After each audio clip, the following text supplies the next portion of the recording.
So I like to say something that's a little bit different. Like I give advice to a guy who's doing big data, and he did his pitch, and his pitch was very informative, and it explained exactly what it did. And when he got off the stage, everyone else said it was great, and I said it was boring.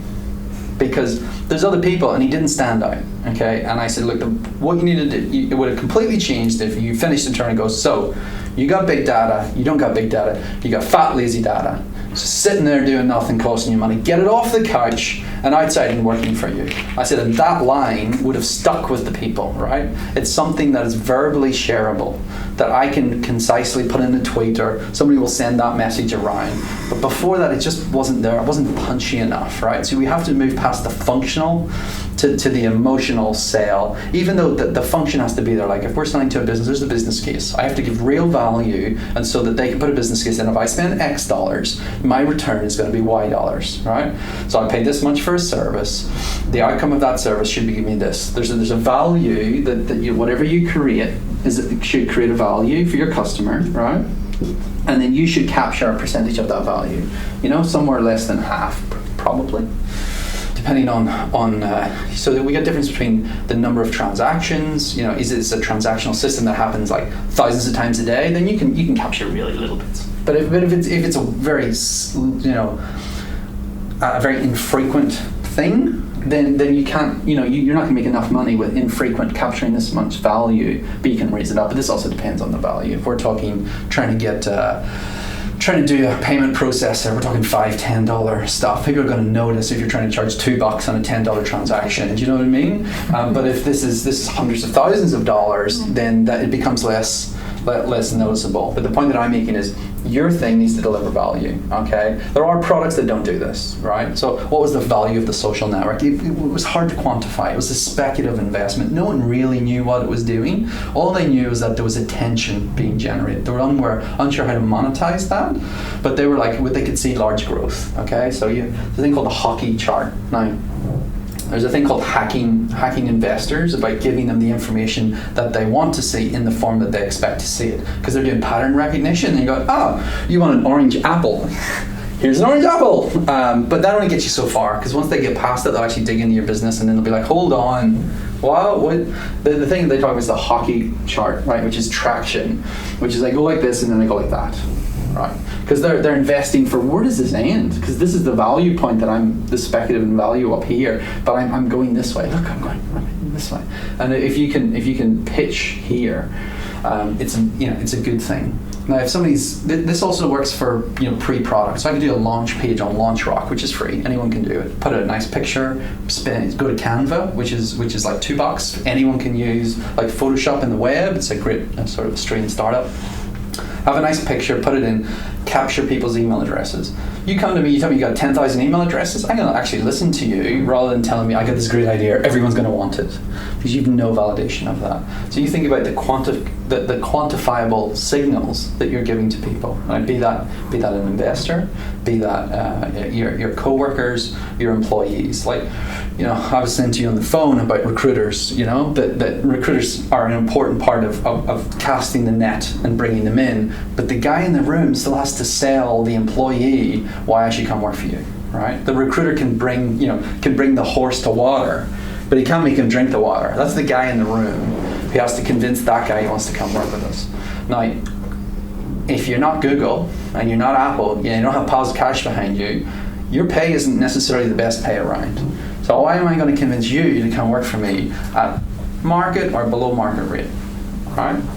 I can convince you that I have something here, that you can be part of something, and you're more likely to come join me, and that's still pitching, okay? All right, and it's trying to understand the value that person wants, and how can you deliver that value.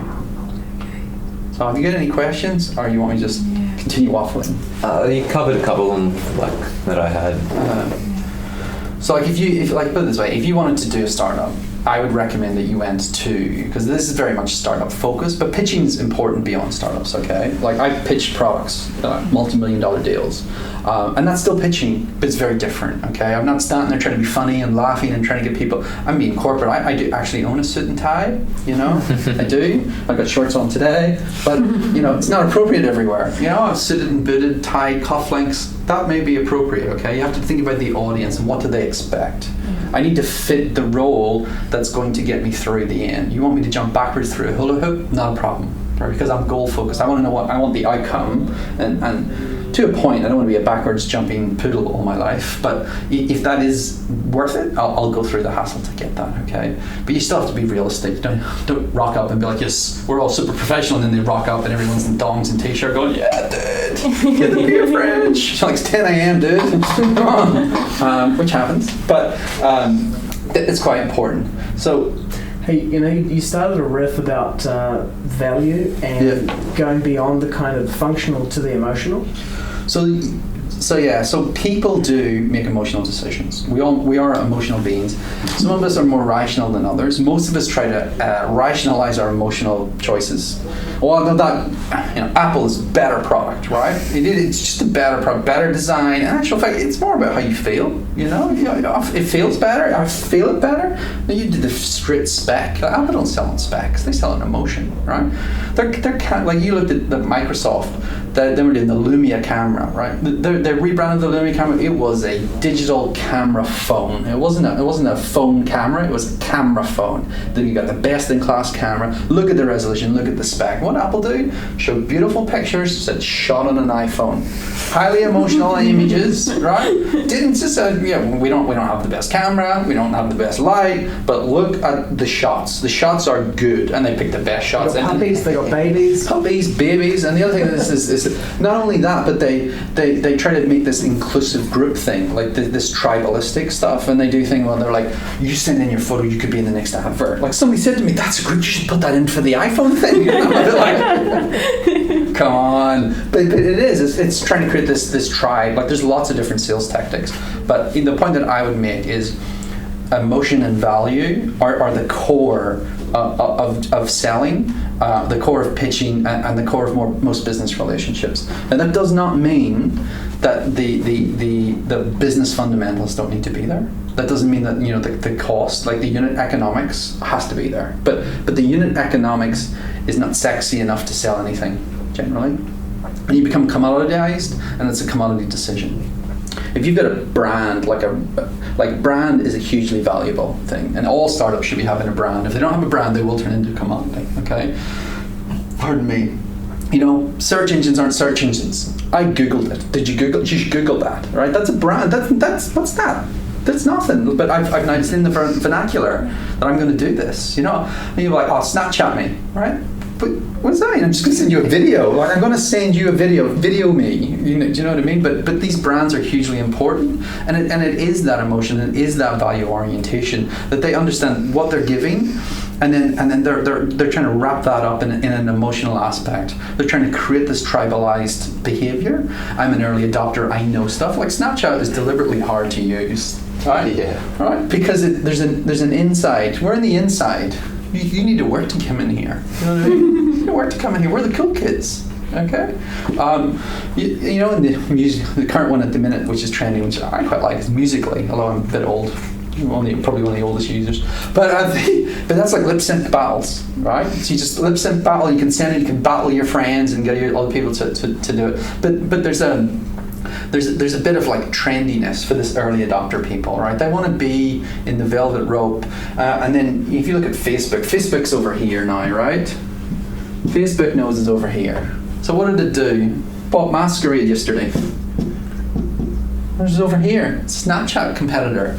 You take videos, it puts a thing over your face. How did he announce it? He took the Masquerade app, did the Iron Man mask. It's like face swap, but it puts like something over the top of your head.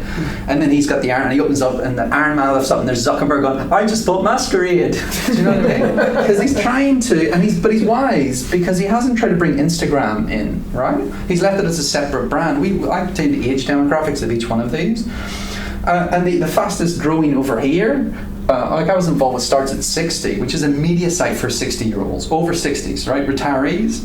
We went from 2.5 million in November to 5 million page views a month in January. Right? It's one of the highest demographics of people coming online.